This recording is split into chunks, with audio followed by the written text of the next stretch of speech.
Hi everyone, I'm so glad you could join me for another bake-along recipe today. Oh, this is something special. I have been working on this best chocolate brownie recipe for some time, and I'm going to share my secrets for guaranteeing that shiny, crackly top to your brownies every time.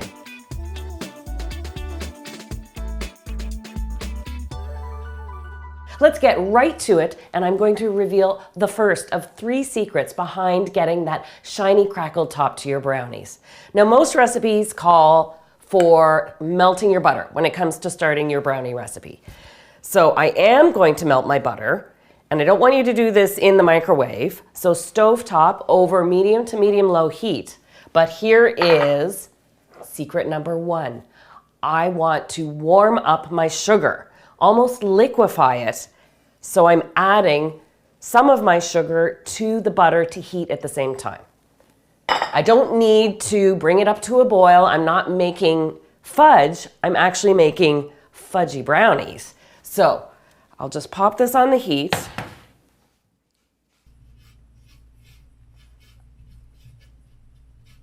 And I'll give that a few minutes to start. And while I do that, I can take care of the other elements of the recipe.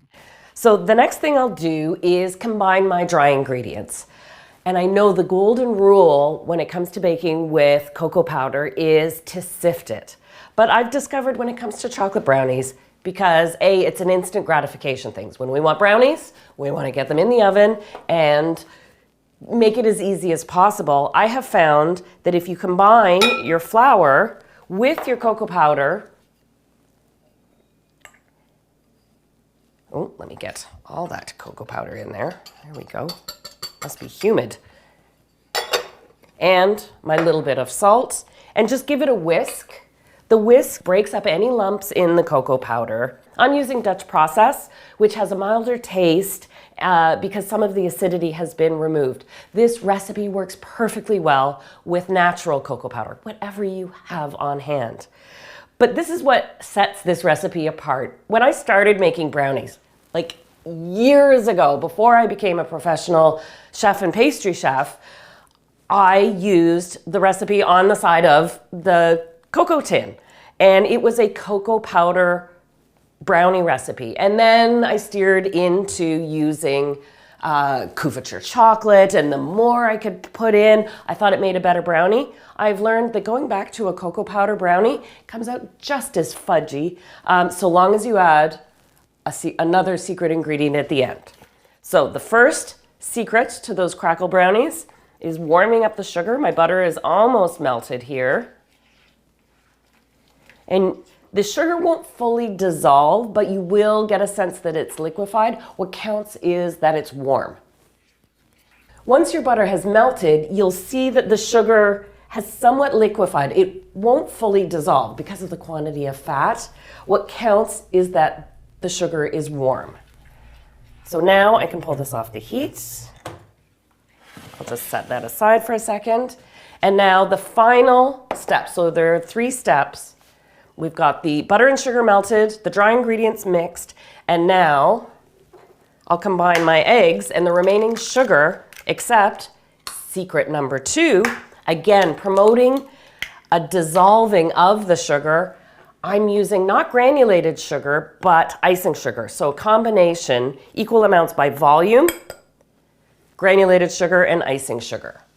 There's no need to melt this over the heat, because icing sugar dissolves so quickly. So I'm whisking my 2 eggs, and they can come right from the fridge. Once your butter and sugar is warm, the rest is inconsequential. All right, I might as well add my splash of vanilla while I'm here. I'm just gonna whisk this a little bit by hand, not for any sense of volume, just to work out any lumps. But once I add that warm butter sugar mixture, it's fine. Now, because I have the eggs here, they are protected by some of the icing sugar, but this is another reason why I didn't want to heat the butter and sugar too hot and risk cooking the eggs. So again, medium-low heat and you're all set. It's the little details that make a difference. So now I'm going to pour that butter and sugar into the eggs.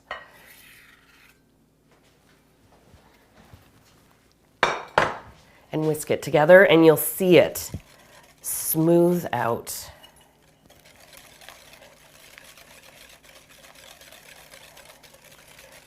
It really emulsifies. You can see the butter, sugar, and egg all evenly combined together. Beautifully silky and smooth. And now my dry ingredients are ready to add all at once. And carefully give it a little whisk.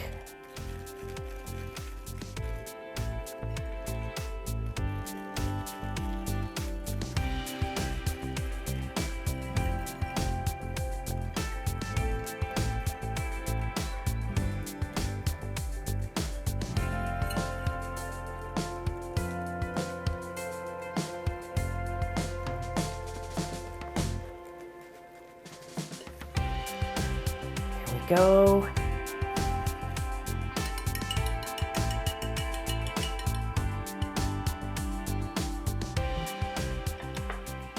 And now for secret number 3 for that shiny crackly crust, adding chocolate chips. You may be saying to yourself, well, that's obvious. Of course I want more chocolate. But this lends moisture to the center of the brownie, so as it bakes, it just contributes to that shine on the top of the brownie. And I'll fold these in. Any type of chocolate chip will do. It's the moisture itself that the chocolate as it melts provides to these brownies as they bake. So just to recap, your 3 secrets. Melt some of the sugar with your butter. Use icing sugar in place of some of the granulated sugar, and add chocolate chips. Those are 3 delicious sounding secrets. Okay, so I'm all set. You can pour this brownie batter into a 9-inch square pan and make traditional brownies.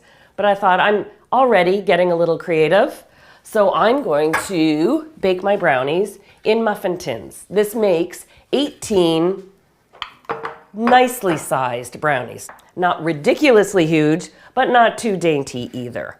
I'm using a number 24 scoop, but you could use 2 spoons if you wanted to. And I've greased the muffin pan. You could use paper liners if you want. Makes them look more like a muffin. Hey, wait a minute. Are we onto something here? A brownie, muffin, a bruffin. Is that a thing?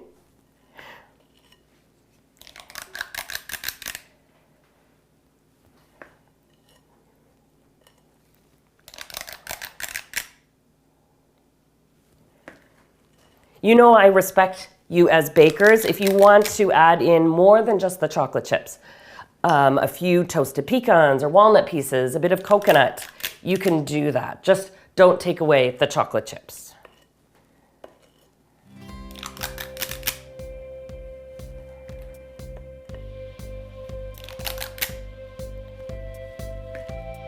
So if you're using 2 spoons to fill your muffin tin, you're looking to fill them just over halfway to 2/3 full.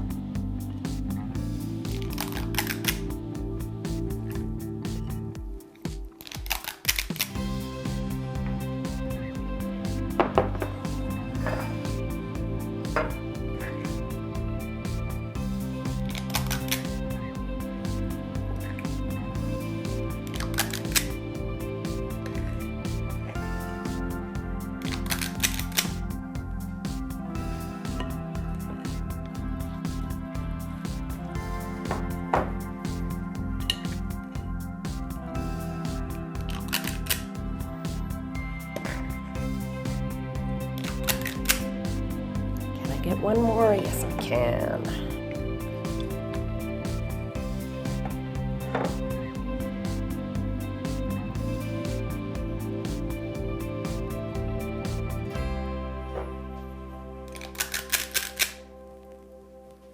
Okay.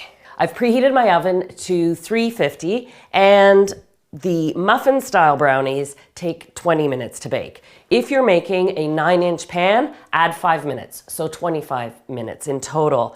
That gets you that shiny crackly top, but also a rich, moist, fudgy center.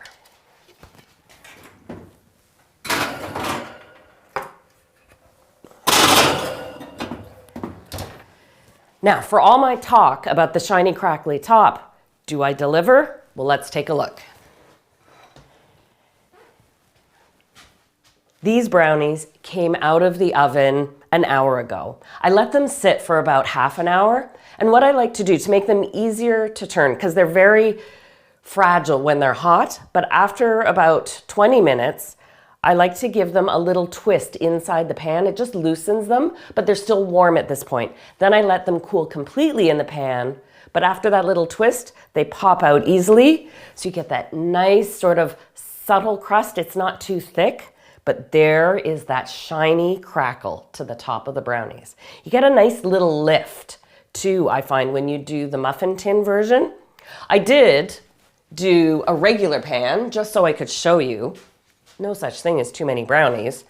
So you can see as well, you get that light, thin, papery, shiny crackle, no matter what style of pan you use. Those 3 secrets: warming your sugar in the pan, using icing sugar in some part, and adding chocolate chips. Those are the 3 tips you need to make your best chocolate brownies. I can't wait to see your comments below. Please give these a try. Let me know how they are. I wish you happy baking. You're the best bakers. I can't say more. It's time for chocolate.